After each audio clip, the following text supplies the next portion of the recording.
G'day guys, what's cracking? It's Ralph here, and today I'm going to show you the Viltrox 40mm f2.5 offering. Comes in this beautiful little soft bag, in case you're wondering. Good to hang around. So what is the value of a 40mm? Let's start there really quickly. Street photography, portrait photography, travel photography. Now, having got that out of the way, the beauty of a 40mm is it's not 35 and it's not 50, which means it cuts the difference, and you could potentially, if you use it and get to like it, you can discard two lenses for the price of one. Now, the reason 40mm never started like on the market and like, wow, this is incredible, it's kind of new offering in a lot of ways. People are venturing into the 40mm and they're like, why is that?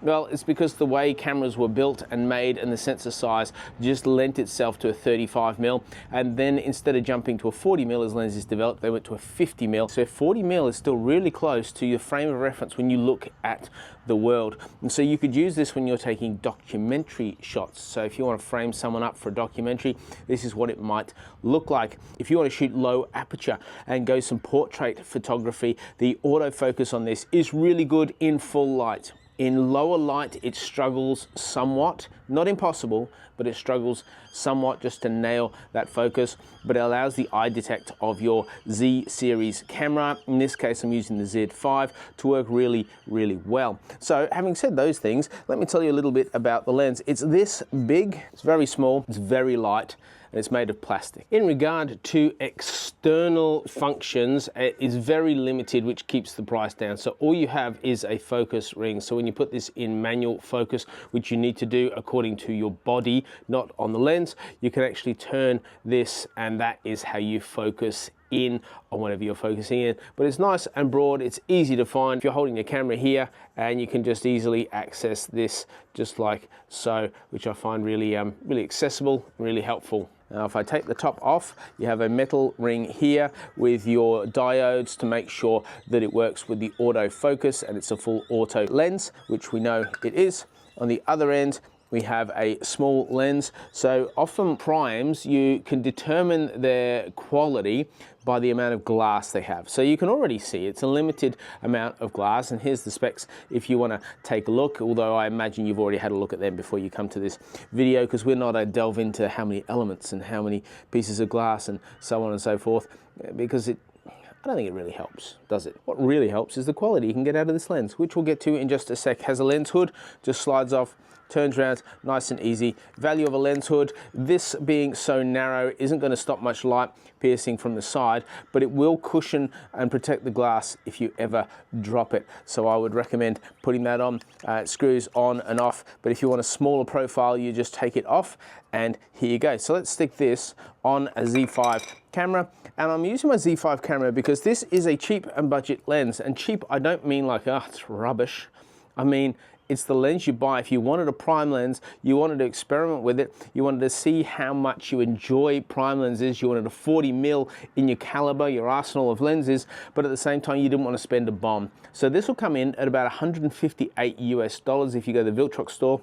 There'll be a link in the description later on, but that's the profile of it. So it's pretty small and it's inconspicuous.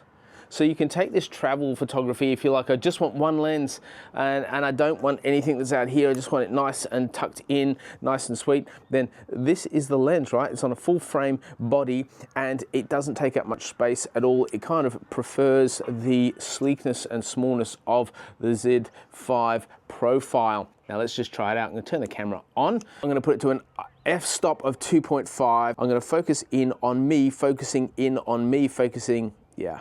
Sorry, okay. And I'm going to shoot, and I want you to have a look at the bokeh in this shot. Now what I'm going to do is I'm going to now change my aperture, and I'm going to go all the way to the other end of the spectrum, which is 16. We're going to go back to 14. Have a look at the difference between these two photos. If we look at the first photo, it picks up the detail really nice, and you see the bokeh in the background. Look how blurry that is. You get nice bokeh. That's pretty sharp, pretty happy with that. Then let's go over to the f-stop of 14, and I zoom in again. That's all really good and focused and clear. And then I go to the background, and as you can see, the background is far more detail in that background, and it's dealing with a great dynamic range, which is partly the camera more so than the lens, but it's handled it really quite well. Now here's a variety of other shots I've taken at f2.5 just to get you some of the details so you can see what this lens is capable of.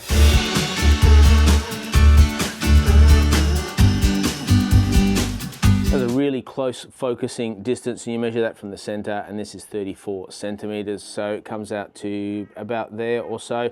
So when we're looking at the camera like here, it should be able to hold something in focus around this distance, but keep in mind it's a prime, so you might have the temptation to go, I want to go in further, I want to get more detail. You won't be able to. So it's good for photographs that you need to take positioned back and framed in the context of a 40mm frame.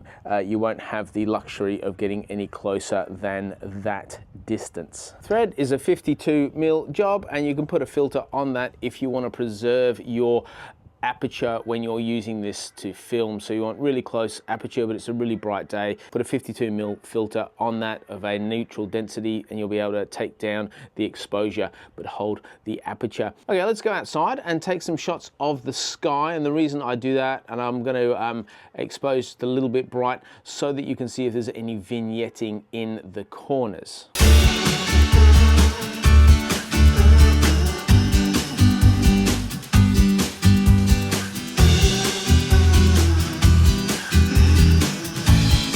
Now to finish off, I want to show you the quality of what you can expect from this lens, and we'll do a bit of zooming in. And so here's just a variety of photos I've taken that I trust will help you adapt and think about how you might use this lens and if it's going to be beneficial to you. If you have any further questions, please put them in the comments below. If I can help, I would love to. If you'd like to pick up this lens, there's a link in the description below, and any support you can give this channel helps me make more videos like this, which I really, really appreciate. If you want to subscribe and like, and you haven't already, get into it, and I'll see you in the next video. Bye.